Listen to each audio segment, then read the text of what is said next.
So last time we got pretty negative around here, which, contrary to popular belief, I don't actually want to be negative. I don't want to hate. I don't want to criticize. But, I also believe Yu-Gi-Oh! Can do better. So I'm not going to sit here and pretend that everything's okay when it's really not.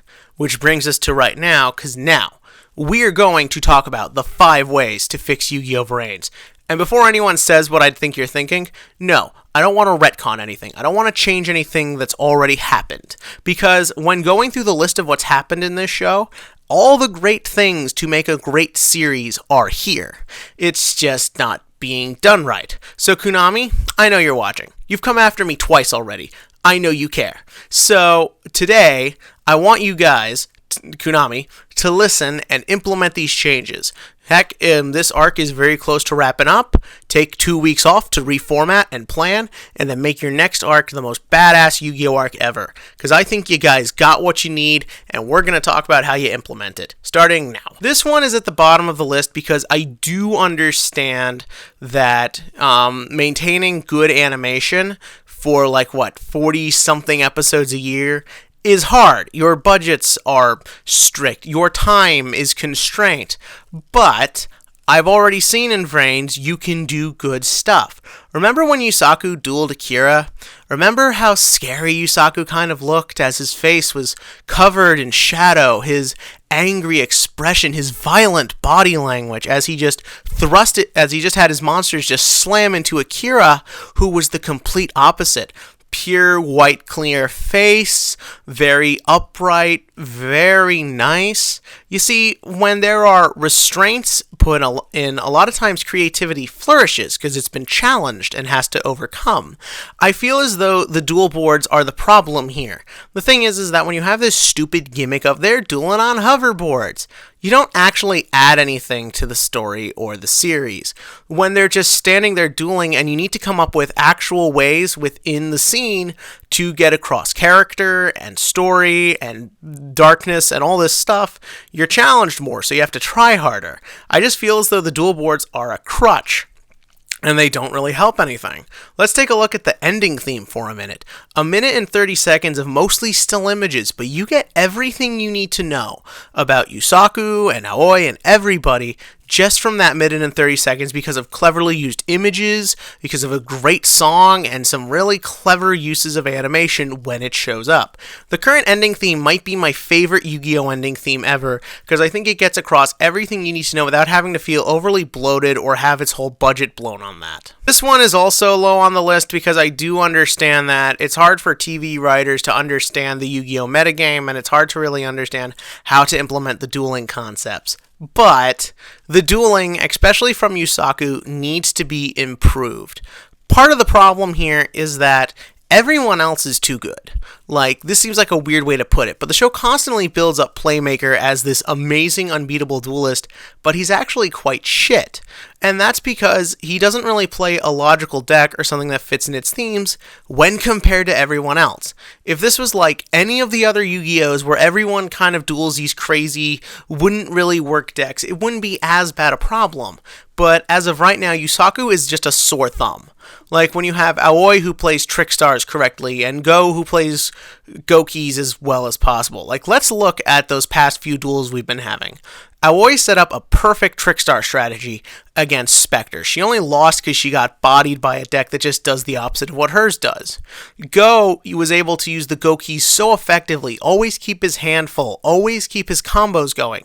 Now true, because of Goki's natural weaknesses from just not being a very good deck, they also showed off the weaknesses. But I really did feel like there was a strategy there. There's thoughts going on. There's creativity to how it's shown off. Even Revolver uses a lot of logical strategies to get to where he wants to go.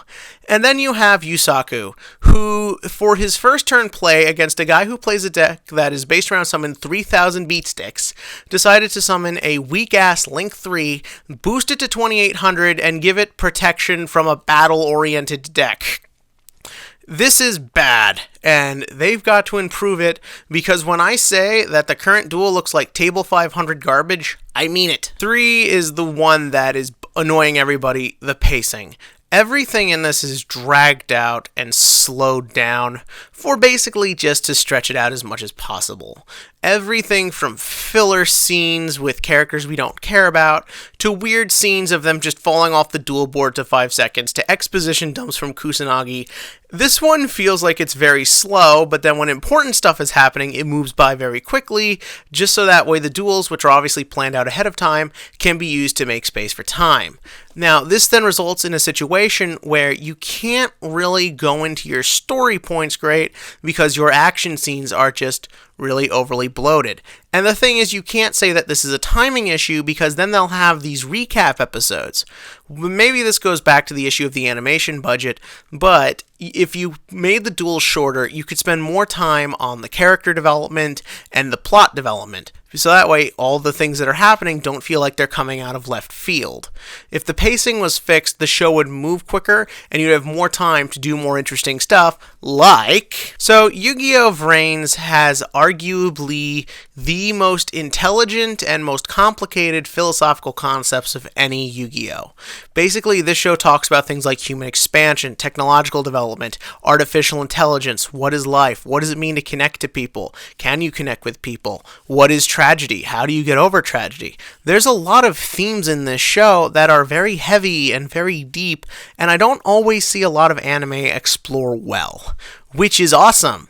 But it sucks because most of it just gets relegated to being part of the dialogue. Like, we know that Revolver wants to destroy the internet to save humanity, but we haven't really spent a lot of time on what are the implications of this.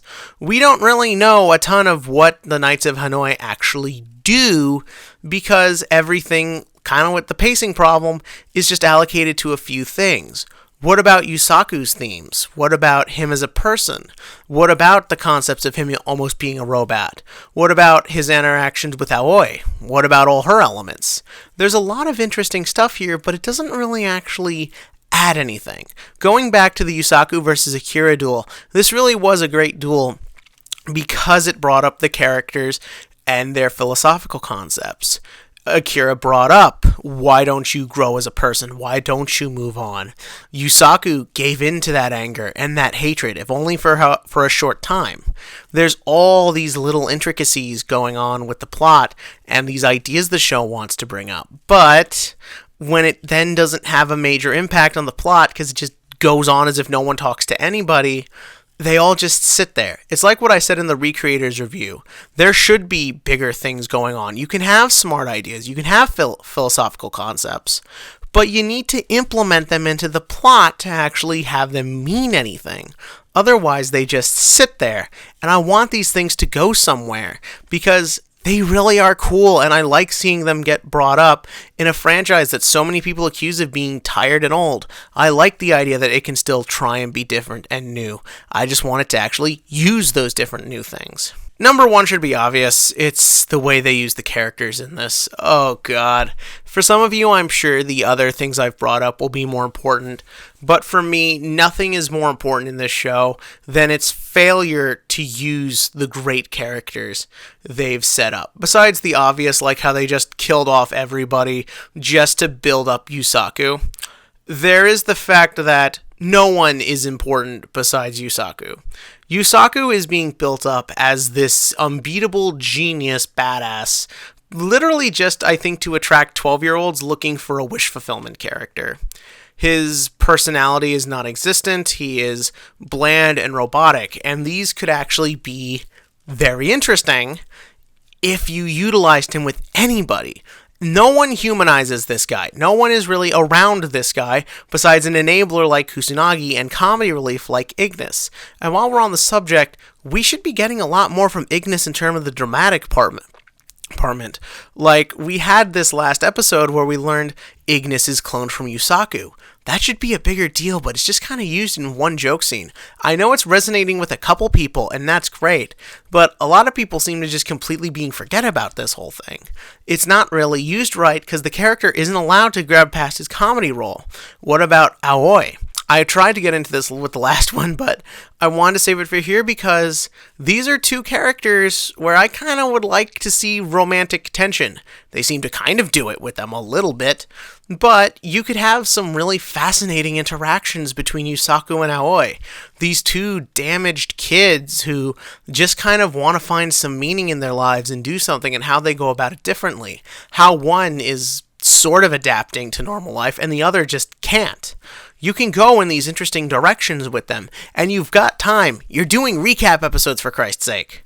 Or what about Go? Give Yusaku this older brother type who did move on from his problems, who is trying to be constructive and help the world around him and not just himself.